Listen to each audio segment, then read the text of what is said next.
Hey and welcome back. In this lesson, we're going to look at how to add some test objects into our scene and to then just do a viewport render to double check if the track is perfect. The reason we do this is sometimes when you do a playback in the viewport, you might not get like a real-time frame rate, so it might be a little bit stuttering and you won't be able to see if the track works perfectly or not.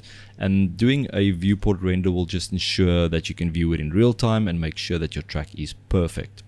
So before we do that, I just want to show you in the outliner here on the side, you will see that Blender automatically created these two collections, a foreground collection and also a background collection. I don't really use this. I think it's a bit confusing. So I'm going to go ahead and delete both these collections. So let's click on the background collection, press X to delete it.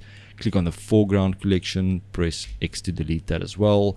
And here in the top, you can also see these view layers here. I usually just delete them as well.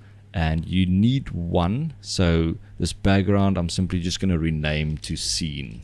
So yeah, just make sure you've got one layer here at the top. You can name it anything you want. And I think it's just easier to work with tracking without all these collections.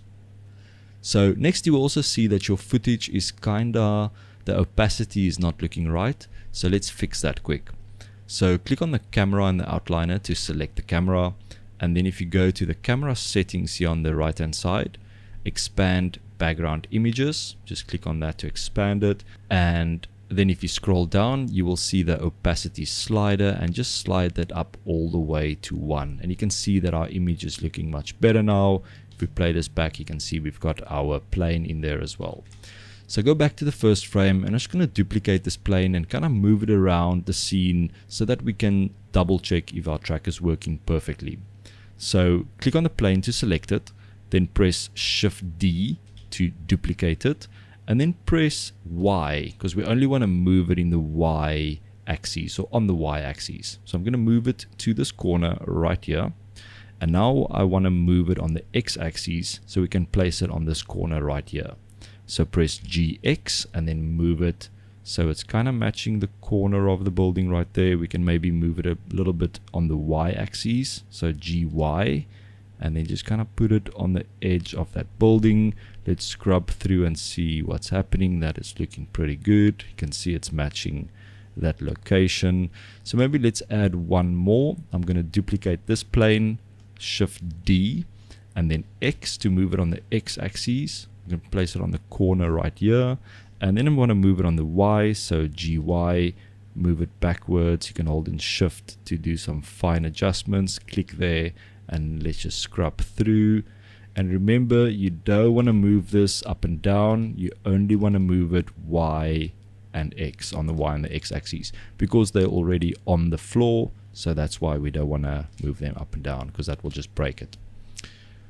So now you can see that we have these three planes in our scene, and now I want to render this just from the viewport so we have something to look at in real time.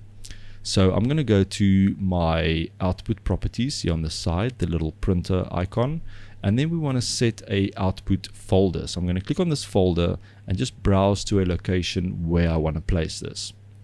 So I'm going to place this inside the course folder, and I'm just going to create a folder here and call it viewport render. Let's go in there, and I'm just going to call this test, or test 1. Click on accept, and now we just need to set up what type of file we want to render. So I want to render a FFmpeg video, which is just going to be an MP4. So if you scroll down to encoding, you can change the container, change this to MPEG-4 because we want to create an MP4 file, and the quality, you can leave it on medium quality, but I'm going to put mine on high quality for now, and I think that should be good enough. Now simply go to view here above the viewport, and then we're going to click on viewport render animation. So click on that, and it's going to quickly just run through all those files because it's just rendering from the viewport. And once that's done, press escape.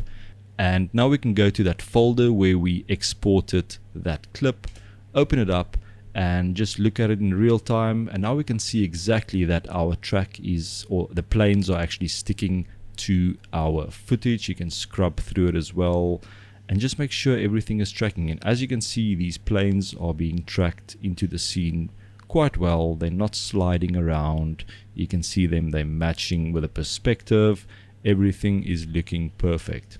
Now obviously if you got some bad results here, then you know your track is not good.